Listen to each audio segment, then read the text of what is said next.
My name is Miles Carter, and I was the guy who didn't like causing a scene. I'd always believed a calm demeanor could smooth over most misunderstandings. Years of navigating corporate boardrooms had taught me that a steady voice and measured tone could defuse even the most heated arguments. So when Talia dragged me to her coworker's birthday party at that cramped downtown bar, I tried to embrace her world of neon lights and loud music.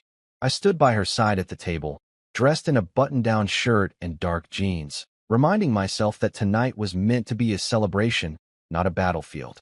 The bar pulsed with energy. Bass lines thumped against the hardwood floor, and laughter spilled out of every open mouth. Glasses clinked, and a haze of spilled beer and perfume wove a dizzying tapestry in the stale air. Talia's co-workers crowded around her. Cheers and toasts echoed through the low ceiling, but I felt detached, like an observer watching a play unfold behind tinted glass. I sipped my drink, nodding politely at conversations I barely understood. At first, I told myself I was simply being patient, waiting for Talia's laughter to shift back to me, to the nights when we'd clung to each other in comfortable silence. Then I saw him behind the bar, Brady, the bartender with a crooked grin and easy charm. Talia leaned in close, her perfume drifting over my collar, and murmured something that made his eyebrows rise. She tossed her hair, the strands flicking over her shoulder like a spotlight catching a dancer's pirouette. I watched as her laughter brightened his dimly lit world, a sound full of mischief and delight, yet entirely different from the quiet chuckle I knew as mine. My heart pinched, not from jealousy exactly, but from the realization that she had reserved a piece of her joy for someone else, someone outside our shared life. By the third time, I felt the blood in my ears hum. She brushed his arm, leaning on the polished wood countertop, her eyes dancing with laughter that wasn't mine anymore. She didn't glance my way. She didn't check if I was still there. It was as though our entire history, the late-night conversations, the inside jokes, the shared dreams, had evaporated in that one gesture. I set down my drink, my fingers tightening around the glass until the ice clicked against the rim. The bar's fluorescent bulb seemed to flicker in time with my pulse, and I realized that if I didn't speak up now, I'd never forgive myself for letting her pretend I wasn't sitting right beside her. I stood, my chair scraping against the scuff tile. Heads turned. A hush fell over our corner of the room. Talia looked up, eyebrows lifting like question marks painted on porcelain. "Can we talk?" I said, my voice steady, even though every nerve in my body felt raw. She exhaled, flicking her long lashes at me like a curtain being drawn closed. I could almost hear the click of dismissal in her eyes. "If you're unhappy, Miles, the door's right there," she said flatly, as though I were a guest overstaying a quiet dinner. In that instant, the entire room seemed to narrow to the space between us, her words hanging in midair like a gauntlet thrown. I felt a paradoxical calm settle over me. All the scenarios I'd rehearsed, begging her to notice me again, storming out in a dramatic tantrum, pleading for explanations, vanished in an instant. Instead, I let my lips curve into a smile, the kind that blooms from deep within when you finally recognize your own worth. The buzz of disco music and birthday proclamations faded, and I was left with only her challenge, ringing clear and bright. I inhaled, savoring the slow burn of clarity spreading through my chest. It surprised me how liberating it felt to accept her dare. She glanced away, already dismissing me from her focus, as if my smile were an afterthought. But I held it, savoring the moment of transformation, the quiet shift from a man desperate to be seen to one who finally saw himself. In that smile, I reclaimed pieces of myself she'd long taken for granted. The weight in my shoulders lifted, and I realized that letting her go might be the first step toward finding my own laughter again, one that belonged entirely to me. And that's when I smiled and said, "Thanks for the reminder." I arrived at the intersection of familiarity and betrayal just past midnight, headlights cutting through the empty street as I pulled into the parking garage beneath our building. The elevator ride up felt longer than usual, 9 floors of whispered memories and half-empty promises. When I stepped out onto the dimly lit corridor, the faint hum of the building's air ducts greeted me like an old friend I no longer trusted. Inside the apartment, every item bore my name. The lease agreement clipped to the fridge, the utility notices stacked neatly on the coffee table, the framed photos on the bookshelves showing me beaming at graduations and birthdays. It was my domain, my stable world, and she had invaded it with her scented candles and pastel throw pillows, turning my sanctuary into a stage for her influencer aesthetic. I closed the door and leaned against it, sliding down until I sat on the hardwood floor. The overhead light cast long shadows across the room, stretching the silhouettes of furniture into grotesque shapes. Talia's scent, rose petals and vanilla, sandalwood, still lingered in the air like a stubborn echo. I closed my eyes and inhaled deeply, letting that perfume wash over me one last time. It felt wrong to cherish it, but there was comfort in the way it clung to the edges of my vision, like a photograph fading but refusing to disappear completely. The apartment looked exactly as I had left it. Her carefully arranged succulents on the windowsill, the mismatched throw blankets draped across my leather sofa, her influencer ring light and selfie stick leaning in the corner beside my work desk. At the center of it all was the dining table where she had told me where to go. I ran my hand over the polished wood, imagining her sitting at the same spot just hours before, pretending I didn't exist. The memory ignited a spark of anger, but also a profound clarity. This place was mine, and I had given her enough of it. I stood and walked through the rooms. I was tracing the outlines of everything I had built, the framed degrees on the wall, the certificate of my promotion at work, the medals from weekend charity runs. She had moved in with nothing but disruption, candles she never lit, pillows she never sat on, decorations she never dusted. All those carefully curated Instagram snapshots painted a life that wasn't hers to claim. My appliances still wore her fingerprints. My towels still smelled faintly of her shampoo. I pulled each from its hook or rack and tossed it into a plastic bag, determined to erase her presence without a fight. My phone buzzed on the kitchen island. The screen lit up with 3 messages in quick succession. Did you seriously leave? Dramatic much? Brady's giving me a ride home. I stared at her words for a long moment. Brady, the man behind the bar, had become her confidant, her escape. Seeing his name made the betrayal sharper, but it also reinforced my resolve. I typed 2 quick replies. Yes. I left. And good night. Then I muted the conversation, ignoring the flood of follow-ups I knew would come. The apartment's silence stretched out before me. I measured the echo of my footsteps as I moved to change the Wi-Fi password and act as mundane as it was symbolic. Her remote job required my network. Now she would have to reconfigure her world without me.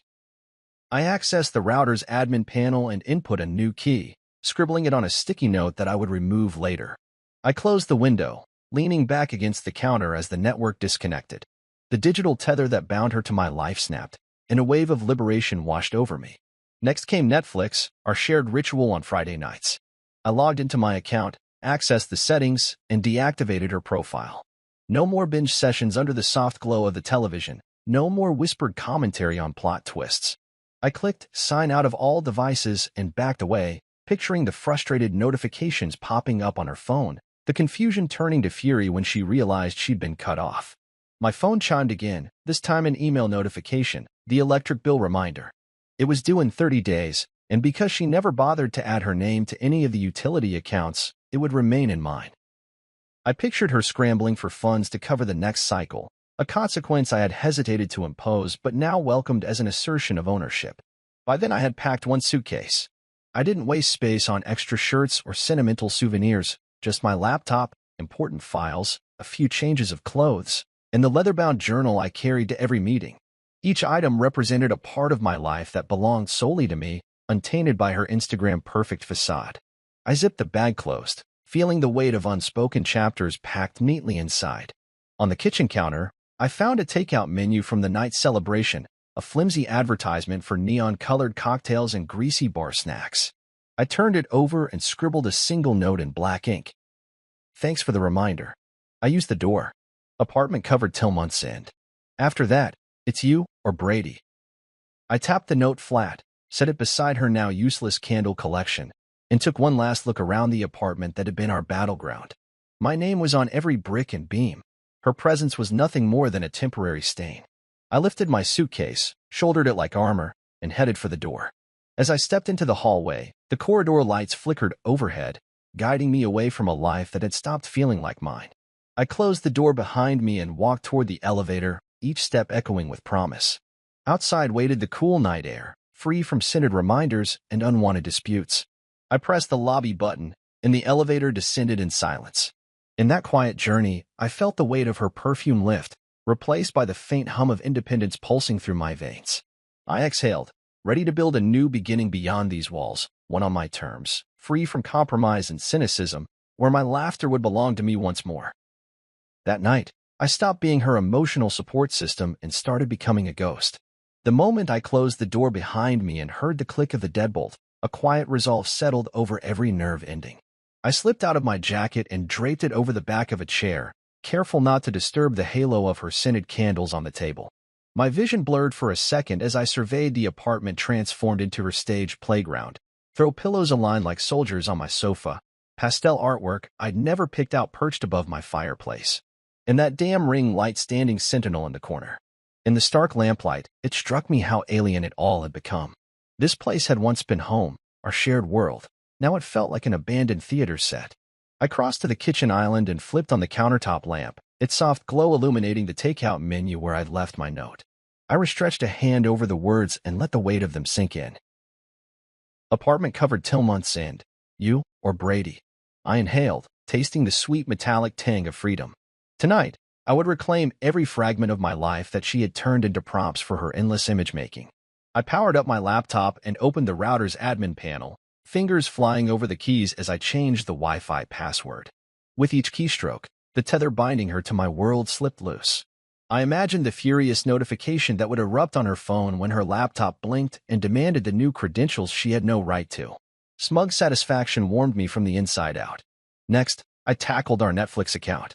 It was a banal ritual compared to the router, but one I cherished. Friday nights curled up with her, arguing over what to watch next. I opened the streaming service, navigated to settings, and clicked sign out of all devices. It felt almost cruel to cut her off from the series she had binge-watched under my name, but every small inconvenience drove home the point. This was my account, my life. I closed the browser and shut the laptop, the click of the lid sounding like a starting pistol. I moved through the apartment in a systematic trance, gathering her things, the ring light, her sketch pad full of influencer mock-ups, the tiny gym bag she never filled with workout clothes, into a pile by the door. I wasn't cruel. I stacked her items neatly, an island of her clutter surrounded by the emptiness of what remained. My suitcase sat open on the bedroom floor. Inside, I'd already packed essentials, my laptop charger, a change of shirts, a small bag of toiletries, and the leather-bound notebook where I mapped every major decision at work.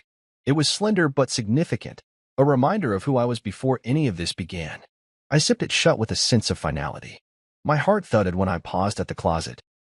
There hung her clothes next to mine, dresses in muted earth tones, cardigans in millennial pink, skirts I'd never seen her wear outside stage photos. I closed my eyes and pictured each piece of clothing leaving the apartment with her eventual departure. With a deep breath, I flung the closet door open and swept all her hangers into a laundry basket. It rattled against the floor. I stuffed it into the corner behind the door, behind my coats, where I knew she'd never look. The echo of the basket against the wall felt like victory. Silence enveloped me as I filled the rest of the trash bags with her unused throw pillows, half-burned candles, and picture frames displaying selfies I had carefully ignored. The apartment shrank around me. It no longer belonged to the two of us, but only to me. My phone buzzed on the counter, an incoming text from her. I glanced at the screen. "Why are you doing this?" I didn't reply. I turned off my ringer, set it face down, and walked away. No more interruptions. No more pleas.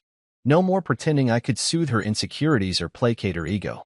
At the threshold of the bedroom, I found the lease agreement clipped to my desk calendar. It was crisp and neatly printed. My name, my address, my responsibilities. I tore off the sheet with the rent schedule and utility deadlines. 57 days until rent was due. I tucked the sheet into my pocket as a reminder that from now on, everything would remain my burden alone.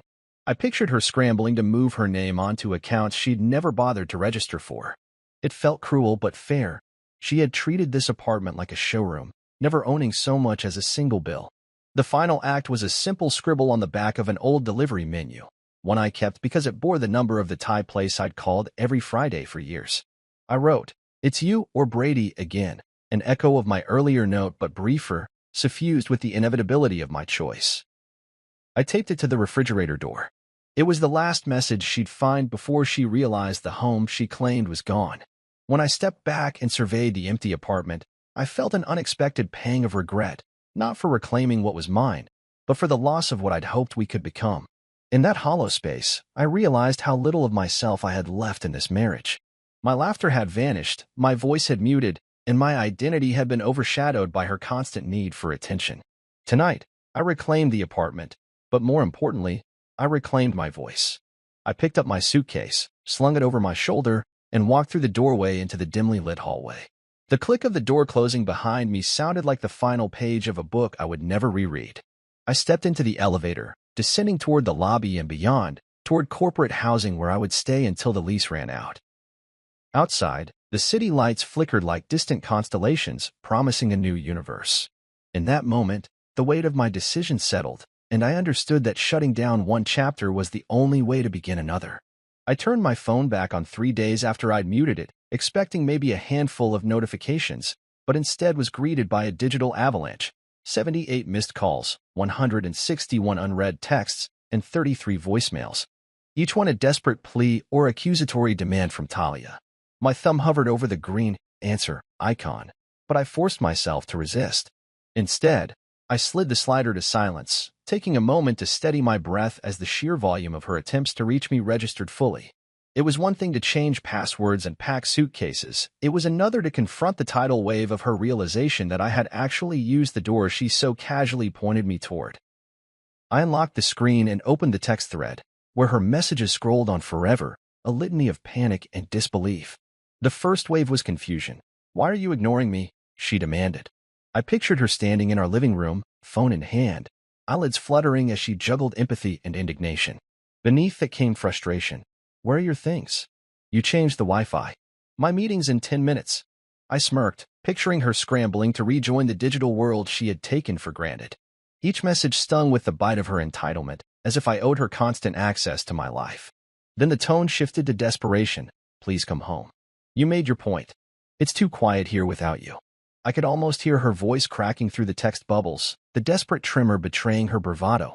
I sat on the edge of the bed, rubbing my temples as I scrolled further, stopping at the note she'd sent after Brady stopped responding to her midnight phone calls. "He's helping me. Please come back." Her words spoke more of her realization than any apology ever could. It wasn't love that drew her to me anymore, but habit and convenience. I set the phone aside and sank into the couch in the sparse corporate housing unit where I'd been staying since Monday. It was sterile, all neutral grays and fluorescent lights, but it was mine for the duration of my company's cover, no one else to account to, no distractions from who I was or what I needed. I closed my eyes and dialed my sister Jasmine's number, needing a grounding voice. When she picked up, her greeting was breezy until I asked how Talia was reacting. She sighed. "Heard she's a wreck," she said. "Honestly, Miles, it's about time you did something for yourself." Her words hit home harder than I'd expected. I leaned back, picturing Jasmine's firm expression at family gatherings, the way she'd always been protective of me when I was too polite to defend myself. Here was my anchor, reminding me that I wasn't alone. I hung up and returned to the avalanche of notifications. Dante's name popped up next in my call log, my best friend, the guy I'd known since college, the one who could make me laugh even when I thought I'd lost the ability. I tapped his name and held for the tone. When he answered, his voice was cautious. "Miles, everything okay?" I chuckled softly and explained the situation, summarizing. Changed the locks, cleaned out the apartment, left the door open. He whistled. "Finally," he said. "I was worried you'd never actually do it." I laughed, light and clear, the first genuine laughter I'd had since midnight on that bar stool. "Yeah, me too." He filled me in on the gossip. Talia had called our parents, asking them to talk sense into me. She'd shown up at Dante's apartment looking for me, phone in hand, tears on her cheeks. That it was time she faced the consequences of her own choices. Our circle of friends had largely sided with me, their messages supportive, messages from people who had witnessed the slights, the dismissals, the way she'd minimized me over time. It was validating and painful at once. I'd been faded out of my own life so gradually that I barely noticed until I'd reached the breaking point. Now I saw the truth laid bare by the reactions of those who cared about me. I set the phone down and stared at the wall, imagining Talia alone in the apartment she no longer inhabited. The echo of silence she'd so complained about was now hers to own. I pictured her pacing from room to room, flanked by my belongings but devoid of ownership. The reality of her situation settled like cold rain. She had nowhere permanent to stay, no network access without my permission, no Netflix queue filled with our shared history. All she had was the ghost of a home and the stark light of her isolation. My phone buzzed again. I glanced at the screen. A single text from her brother, who had no dog in this fight but was curious. "Did she tell you she's moving back in with Mom and Dad?" the message read. I smiled. I typed a quick reply. "About time." Then I opened my notes app and jotted down a single line. "Everyone sees what I couldn't."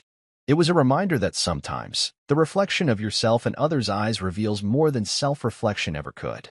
I powered off the phone and leaned back, breathing deeply.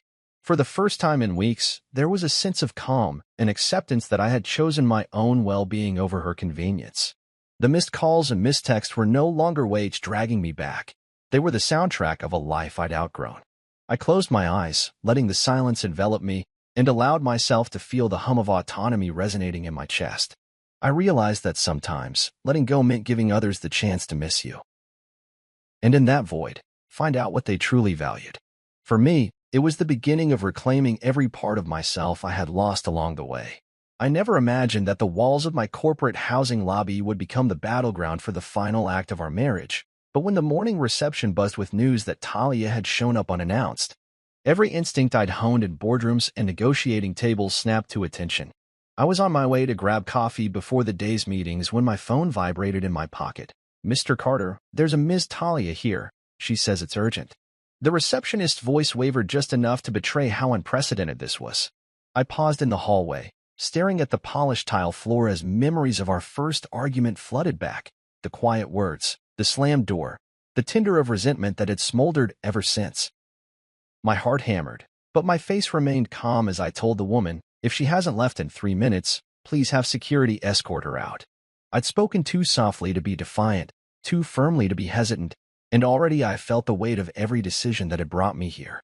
A minute later, I watched from behind the frosted glass window as security guards escorted her, shoulders slumped, through the lobby doors. The click of the security badge against the door reader snapped off the last of her access, and she stood there for a moment, hand pressed against the glass, eyes wet, her breath fogging the surface like a ghost unable to pass through walls. I recognized a flicker of regret on her face, but more than that, I saw a woman who had finally realized the cost of her own choices. My chest tightened, not with pity exactly, but with a profound sense of closure. I turned away and continued down the corridor, the hum of fluorescent lights fading behind me as I navigated the stairs to my temporary office space. No sooner had I settled into my ergonomic chair than my phone rang with an unfamiliar extension, HR. I answered, steeling myself for confrontation. "Miles," the HR manager began with practiced professionalism, "Ms. Carter claims you stole shared property from your apartment." I leaned back in my chair, hands gripping the armrests, and replied evenly, "I only took what was mine." There was a brief silence, as though she searched for an argument that didn't exist. "Understood," she said at last. "We'll ensure she can't access the building again." The line went dead, and I exhaled, feeling the tension ease out of my shoulders. It occurred to me that while she had tried to paint me as the villain, the truth, cold, indisputable, documented truth, lay firmly on my side. Driving into the office later that day, I replayed the morning's events in my mind as the city skyline grew closer. Each glass tower stood sentinel to my new reality, reflecting both my solitude and my independence. I thought of Talia's hand pressed against that glass door, the way her knuckles had whitened on contact, and I realized that confrontation, at its heart, strips away pretense. It leaves you raw, forced to face not just the other person but yourself. In that moment of standoff, I saw the lines I had allowed her to draw around me, the boundaries I had let evaporate in the name of harmony. I vowed then that I would never let anyone diminish me so completely again. By the end of the week, the rumor mill had churned through every version of our story. In the cafeteria, colleagues whispered about Talia's upset and my cold response. I recognized their glances, equal parts curiosity and admiration. I no longer cared what they believed. I knew the truth. She had tested my boundaries, and I had enforced them. Walking down the corridor to my corner office, I noticed the framed family photo I'd placed on my desk, a shot of me and my sister at our grandmother's funeral, arms slung around each other, faces solemn but resolute. I smiled and reached out to touch the frame. That image had always reminded me of my roots, where I came from, and who I was before relationships threatened to redefine me. Now, it reminded me of who I still was, the same steady, composed man who could stand his ground without apology. When the weekend rolled around, I spent my Saturday mornings in the quiet of a new apartment I'd rented. The sunlight streamed through the windows, painting golden patterns on the hardwood floor, untouched by throw pillows and scented candles. I arranged my own belongings. A small wooden desk inherited from my grandfather, my leather armchair by the window, and the books I'd collected over the years, each spine a testament to my interests and values. I unpacked a framed photo of Talia and me from happier times, placing it in a drawer. It wasn't anger or spite that drove me to hide it, but the recognition that some chapters belonged closed. In the living room, I found space to laugh alone, to stretch my arms in victory and relief. That night, I lay on my back on the bare mattress, the cool sheets crisp against my skin, and thought of the echo of her voice demanding I leave. I thought of the last sound she'd heard from me that night, the soft click of the door as I walked out. My eyelids grew heavy, but before sleep claimed me, I smiled.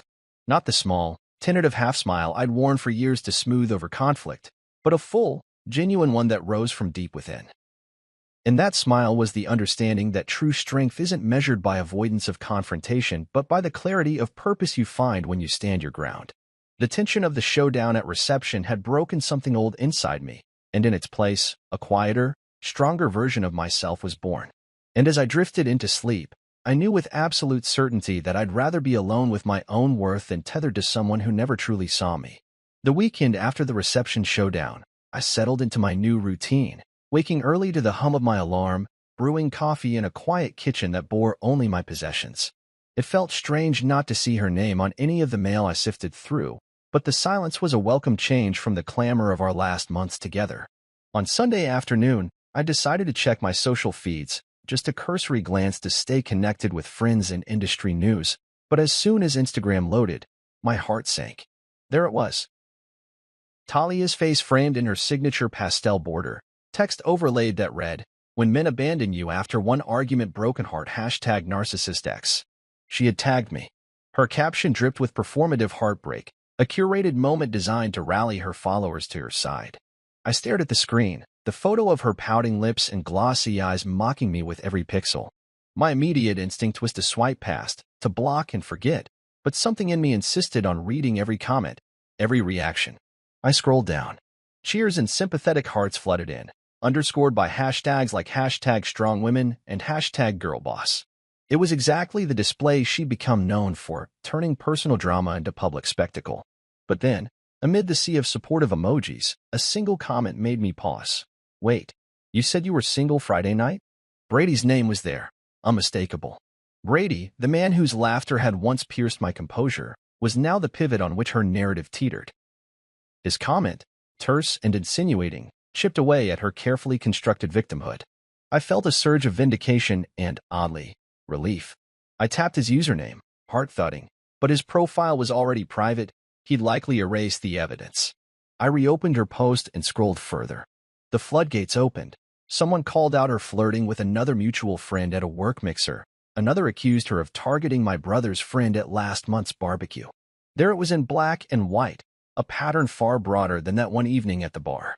As the comments multiplied, Talia's post began to disappear, first the flurry of supportive messages, then the hashtags, until the entire entry vanished in a digital puff of smoke. It was as though she sensed the collapse of her narrative and swiftly retracted her words. But the internet never forgets. Within minutes, screenshots circulated on private group chats, and Dante forwarded a link. A fan page dedicated to expose moments, where someone had archived every offensive comment she'd ever made about me, along with unflattering clips from our shared live streams. I scrolled through the feed he sent, feeling a mix of vindication and sorrow. The betrayal was laid bare, not simply my departure, but the betrayal that had preceded it, her lingering flirtations, her half-hearted apologies, her habit of erasing me in public. I put my phone down and exhaled, the tension between my shoulder blades easing for the first time in weeks. The truth was out, no longer subject to her edits or her whims. My private frustrations had become public record, and in owning them openly, I'd taken back control of the story. I realized then that hurt can flip into power when the facts stand in stark relief. The clarity of knowing that I hadn't overreacted, that my instincts had been right all along, was more precious than any apology she might muster. That evening, I found myself walking through the neighborhood park, the sun dipping low and setting the sky aflame with orange and gold. Children chased frisbees, joggers looped through winding paths, An elderly couple strolled arm in arm. It struck me that life continued in full spectrum around me, indifferent to the drama I had fled and the spectacle she had staged. My phone buzzed once more. A text from Jasmine with a simple message. Saw the screenshots. Proud of you. I smiled, typing back. Thanks. Finally feels like breathing. Back at my apartment, I opened my laptop and drafted a brief statement for my own social media. A concise note thanking friends for their support, clarifying that relationships are never one-sided, and encouraging anyone feeling unseen to speak up. I didn't tag her or name her. Instead, I centered my own experience, reclaiming my narrative without rancor. I hit post and watched the first wave of likes and replies roll in, not because they were dramatic or sensational, but because they were sincere. Messages poured in. Your strength is inspiring. Glad you're doing you. Cheers to finding your peace. Late that night, I sat on the balcony of my apartment, the city lights twinkling below like distant stars. I held my phone close, feeling its warmth against my palm, and reflected on how a single screenshot could shift the balance of power. Talia's attempt to control perception had backfired spectacularly, revealing her insecurities more than mine. In embracing the exposure, I had outlasted the spectacle. I breathed deeply, letting the cool night air fill my lungs, and truly felt free for the first time in months. The laughter that echoed in my chest now belonged solely to me, unfiltered, unapologetic, and entirely my own. I never thought eviction notices would feel like a victory lap, but watching Talia's confidence crumble under the weight of unpaid bills was unexpectedly satisfying. It had been exactly 1 week since I'd cut off her Wi-Fi and reclaimed my Netflix, and 3 days since HR officially banned her from my corporate housing. Now the next domino stood at the threshold: rent. She'd insisted on living in my apartment free of charge, framing it as a perk of our marriage, and I'd let her believe it. She'd never once offered to add her name to the lease or split utility payments. Her inbox overflowed with gentle reminders, don't forget rent is due, but she dismissed them as trivial, like bristling at a garden sprinkler dribbling on her shoes. On a bright Monday morning, I strolled into my office wearing navy slacks and a crisp white shirt, the kind of attire I used to reserve for big presentations. Now it felt ordinary, almost comforting. Before heading to my desk, I checked my phone. There it was, an email from my property manager with a subject line that felt like poetic justice. Final notice: outstanding balance on apartment address. I clicked it open, eyes scanning the terse language. 14 days to pay or risk eviction proceedings. I could practically hear her panic through the words. I leaned against the polished mahogany reception desk and let the satisfaction settle in my chest like a warm stone. Later, at lunch, Dante called. So, how's the ex? He asked, half teasing, half sympathetic. I chuckled, swirling a sip of iced tea. She's realizing that free rent has an expiration date. I described how Talia had frantically Googled emergency housing near me and subleases in Ridgeview, our old neighborhood where her parents still lived. She'd balked at the prices she'd once flaunted on her stories. $2,500 a month for a one-bedroom loft. She'd sent me screenshots begging me to cover the deposit or slip her the new Wi-Fi password as a temporary favor. I'd ignored them all. Dante laughed. Guess she can't post those bougie apartment tours anymore. His laughter reminded me that friendship carries a bomb stronger than sympathy. By Wednesday afternoon, rumors of her plight had spread through the office grapevine. I overheard colleagues whispering about Talia's dramatic appeals and my stoic refusal, but none dared approach me directly. I preferred to keep my distance, letting the story unfold without my commentary. In meetings, I felt an unexpected lightness. The tension I'd carried into every room for months was gone, replaced by a clear head and uncluttered focus. A small memo awaited on my desk from HR, confirming that Talia's attempts to access the office building had been permanently blocked. I tore it up and tossed the pieces into the shredder, the whir of blades sweeping away my last ties to that chapter of my life. That evening, I returned to my apartment. Now fully mine, with sunlight streaming through unadorned windows and my books neatly lined on the shelves. I made dinner for one: grilled salmon and asparagus, a meal I'd mastered in weekend cooking classes. As I plated the food, my phone buzzed with a text from Jasmine. Did you hear? Talia moved in with her parents. Rent not paid. I smiled, tucking a strand of hair behind my ear as I savored the moment of closure. I pictured her boxed belongings being hauled down a flight of stairs, her carefully curated decor tossed aside like confetti after a parade. For once, I wasn't the one left scrubbing the confetti out of the carpet. I ate in silence, each bite echoing in the empty dining room. The absence of her perfume scented through the air felt as tangible as the sunlight on my face. After dinner, I poured myself a glass of whiskey and sat on the balcony, overlooking the city lights. A cool breeze wafted in, carrying the distant hum of traffic and the rustle of leaves in the trees below. I thought of Talia's frantic texts. "I can't believe you're doing this. You're ruining me. I had plans here," and felt no guilt. Her sense of entitlement had blinded her to my needs for far too long. Later, I drafted an email to my property manager. "Thank you for sending the final notice. No action required on my part. Please proceed as per policy." I clicked send and watched the notification pop up. Message delivered.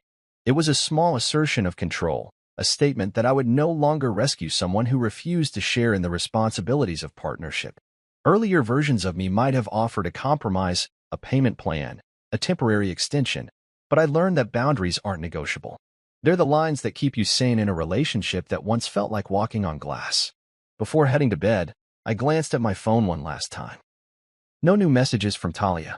No pleas, no manipulative promises to be better, no excuses. Instead, a serene black screen reflected back at me. I locked the phone and set it on the nightstand. As I lay beneath the covers, I realized the most significant eviction had been of self-doubt. I'd spent months questioning my worth, replaying her dismissal in my mind, and making excuses for her behavior. But now every unpaid bill, every locked door, and every ignored text was a reminder that I was no longer a placeholder in someone else's story. I was the main character in my own. And with that truth, I drifted into a deep, untroubled sleep, ready to embrace whatever came next without fear of rent or remorse. It was a Tuesday afternoon when I first noticed the change in Talia's online persona, a subtle shift in her feed, like a bright neon sign dimming at the edges. I just returned from a midday meeting, tossing my jacket across the back of my new leather chair, when my phone pinged with an alert, new post from @Talia.CarterOfficial. Out of curiosity, I swiped open the app. The thumbnail was of her standing in front of a generic white wall, pastel cushions strewn at her feet, wearing a forced smile that didn't reach her eyes. The caption read, "Manifesting this new chapter sparkles, #growth mindset, #blessed. Underneath, her follower count blinked at me, dropping by dozens every few seconds as unfollow notifications tumbled in. I set my phone down on the coffee table, brow furrowing. Her influencer in decline saga was unfolding live, and I, for once, watched from the sidelines rather than as its unwilling participant. Memories of her carefully curated apartment tours flooded back, the videos where she'd pranced through rooms she didn't rent, declaring just moved into my dream space. The filter had been flawless, the lighting perfect. Now, her comment section betrayed her. Snarky messages replaced adoring hearts. "Must be tough being homeless now, queen, when your dream apartment was really a freebie, and worst of all, gone from 5,000 followers to 4,200 in a day. Crisis content, or just crisis?" I watched as she replied, her posture stiff even through pixels, loving this journey of self-discovery. More to come soon, sparkling heart. The vagueness of her words screamed desperation. She was trying to spin failure into opportunity, but the facade cracked with every unsubtle euphemism. I closed the app, leaning back in my chair and running a hand through my hair. For years, she'd relied on staged transformation posts, before and after makeup tutorials, day in my life vlogs filmed in rooms she barely cleaned. It was performative perfection, a life that existed solely for the approval of strangers. But approval had a price, and now her currency was running out. That evening, I settled into my new apartment with a plate of takeout and a tired sigh. I scrolled social media on my phone, more mindful now that I could observe without emotional baggage. Talia's timeline was a highlight reel of empty promise, blurry selfies, stock images of sunsets, inspirational quotes she hadn't written. A home office tour video showed her standing in an obviously borrowed co-working space, the background crowded with strangers at desks. Her caption boasted, "Turning challenges into opportunities. #hustle culture." But her body language betrayed her anxiety, shoulders tense, eyes darting off camera like she expected an eviction notice to slide across the desk at any moment. I remembered how easy it had once been to admire her confidence, her seemingly boundless optimism. But that optimism was manufactured, a product she packaged and sold each day in 15-second clips. Now the product reviews were pouring in. Stop lying about your life, Talia. We all know Miles kicked you out. And cruelest of all, you were the parasitic girlfriend, not some hashtag girl boss. I felt a twinge of regret, not for her downfall, but for how genuinely she had once believed her own hype. She had wrapped herself so tightly in the skin of an influencer that she'd lost sight of real life. A notification interrupted my thoughts, a direct message from her account. I hesitated before opening it. The message read, "I know you're watching. Please tell me what to do." I stared at the screen, pulse quickening. Part of me wanted to craft a scathing reply, pointing out every misstep and hypocrisy. But another part, quieter, steadier, recognized that this was her genuine plea for help. The moment when the mask slips and the person underneath needs someone to believe in them. I moved the message to requests without responding. Helping her now would undermine the lessons she needed to learn. Over the next few days, her decline accelerated. She posted a video titled, "My First Day at My New Job," featuring her standing in a neon sign storefront, an art supply shop where she'd accepted a part-time position. Her caption read, "Grateful for the opportunity to create again, artist palette sparkles." The clip was awkward. She forced a laugh as the store manager handed her a name tag that read, Talia. I winced, imagining the humbling shock of the first shift, shelving canvases, refilling paint trays, greeting early customers. The comments were a blend of sympathy and schadenfreude. Hope this covers rent, creative career detour, and from penthouse dances to retail rakes. That night, I lay in bed scrolling through her story updates. One clip showed her tearfully greeting her parents in Ridgeview, hugging her mom in what looked like a used car dealership parking lot. The bright LED under the dealership sign cast harsh shadows on her face. Her sobbing apology, "I was selfish. I'm sorry, Mom and Dad," sliced through the performative sheen. She had brought the spectacle home, and her family watched the apology live, broadcasted to hundreds of followers who tuned in just for the drama. It struck me how far she'd fallen, from polished bar counters to sobbing under fluorescent car lot lights. I closed my eyes and remembered the woman who had laughed with me at small cafes, whose genuine smile brightened the dim corners of my coffee-stained kitchen. That version of her was gone, eroded by the relentless pursuit of likes, of image over substance. I slipped my phone under my pillow and exhaled, feeling the weight of my own freedom settle in. Talia's influencer empire had collapsed under its own vanity, leaving behind a person I no longer recognized. The next morning, I woke to a text from Jasmine. Heard Talia's deactivated her account. I sipped my coffee slowly, savoring its warmth. My thoughts drifted to the lesson tucked inside all of this. Authenticity can never be faked indefinitely. When you build a life on the shifting sands of public opinion, it only takes one tide to wash it all away. I rifled through my closet, pulled out a plain gray shirt, and dressed for the day without anything to prove. Outside, the world moved on. People chatted, cars honked, the sun climbed higher in the sky. Inside me, a quiet conviction took root. I would never again measure my worth in followers or filtered images. My home, my life, and my laughter would be real, unedited, and entirely mine.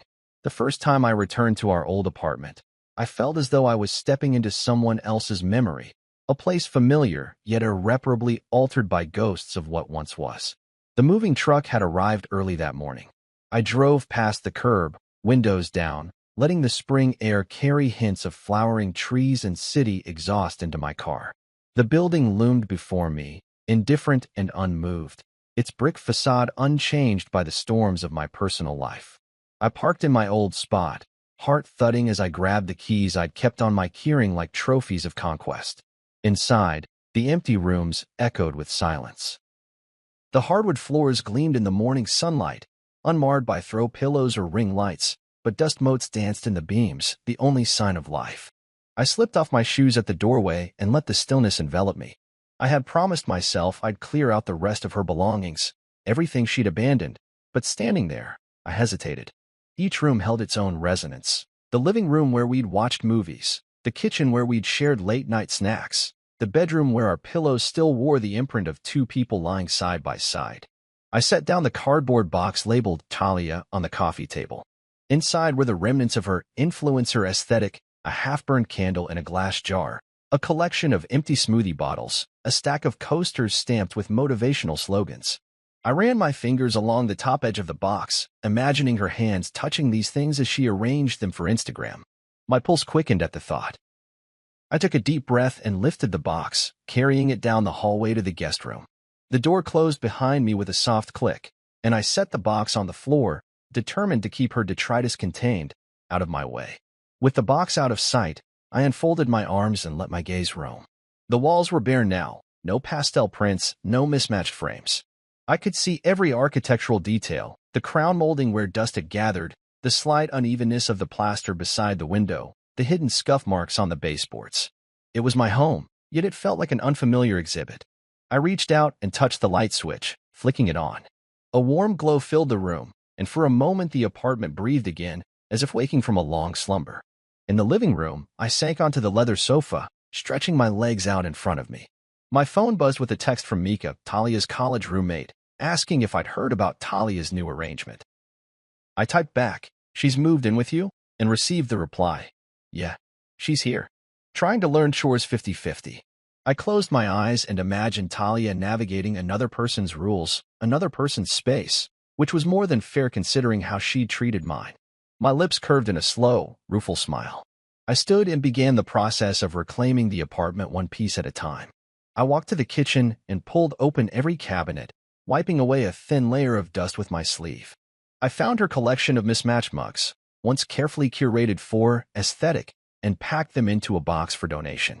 I cleared the countertops of the leftover clutter, empty spice containers, promotional leaflets from a local yoga studio, and half-used jars of artisan mustard. Each item I removed felt like unweaving a thread of her influence, leaving the space as it had been when I first moved in, straightforward, utilitarian, my own. In the hallway closet, I discovered a pile of her shoes. Heels lined up on the floor like unwelcome guests. I gathered them into a trash bag, though a pang of guilt shot through me as I thought of her now navigating someone else's hallways, fumbling for keys pressed with unfamiliar codes. But I pushed the guilt aside. I had learned the hard way that boundaries are sacred, and if she chose to ignore mine, I would claim them back without hesitation. By mid-afternoon, the apartment felt like a blank canvas. I stood in the center of the living room, arms outstretched, and let the space settle around me. The air smelled faintly of the cleaner I'd used that morning, citrus and bleach, sharp and invigorating. It reminded me of new beginnings, of spring cleaning not just for the home but for the heart. I opened the windows, letting a breeze sweep through, carrying away the stale residue of conflict. The curtains fluttered like whispered promises. I retrieved my leather armchair from the guest room and placed it by the window where the sun hit the floor in angled rectangles. I sat down, propping my feet on the edge of the coffee table, and opened my journal. The spine crackled as I turned to a fresh page and wrote, "This apartment is mine again. Echoes of the past will fade. I will fill these rooms with my own laughter, my own memories." Outside, I heard the distant hum of traffic and the rhythmic thump of a basketball on the pavement. I closed the journal and let the sounds wash over me. In that moment, I realized that home isn't defined by someone else's imprint, but by the freedom to create your own. The walls would witness my solitude and my joy in equal measure, untainted by secondhand dreams. Later, I cooked dinner in the kitchen, pasta with homemade sauce, a simple dish that required no staging or filters. As the aroma filled the apartment, I set the table for one, the solitary place setting a testament to my reinvention.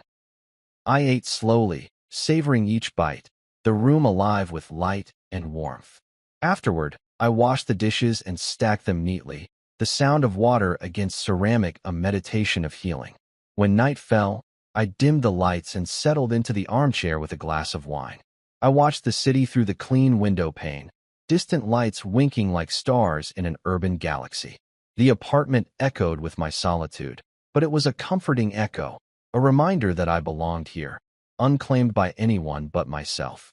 I smiled softly and raised my glass to the empty room.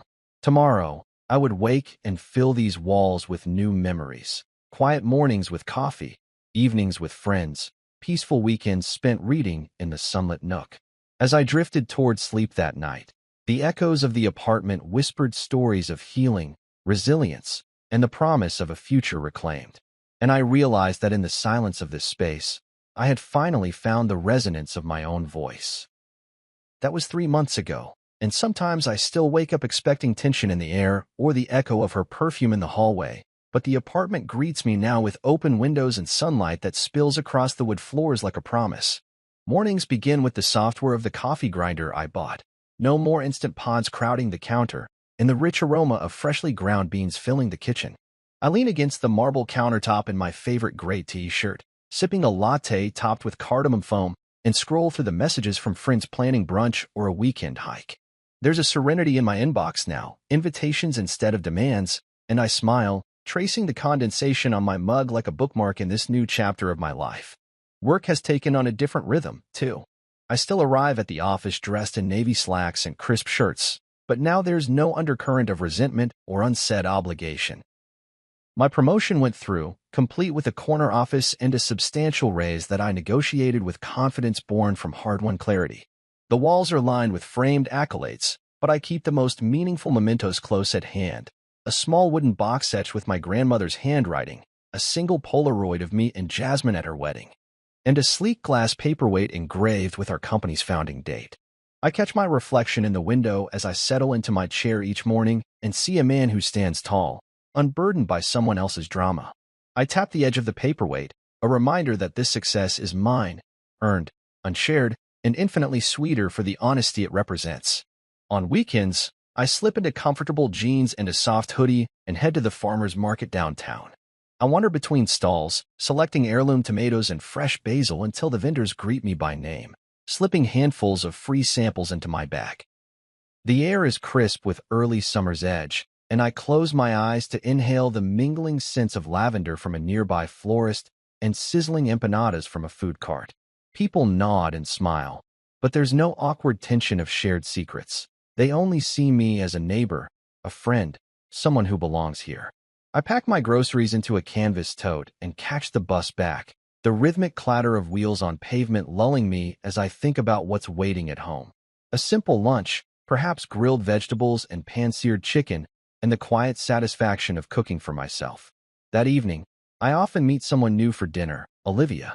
I met her at a networking event, warm-hearted, ambitious, with laugh lines that reach her eyes. She drinks herbal tea and orders roasted cauliflower with tahini, and we talk for hours about everything from favorite novels to travel dreams. With her, I don't feel the need to prove myself. I can simply be. Last week, she surprised me with hand-picked orchids. Purple and white in a ceramic pot that now sits on my windowsill, nodding its blooms each morning as if sharing in my joy. We've been taking evening walks along the riverbank, where the city lights shimmer on the water and the hum of traffic fades behind us.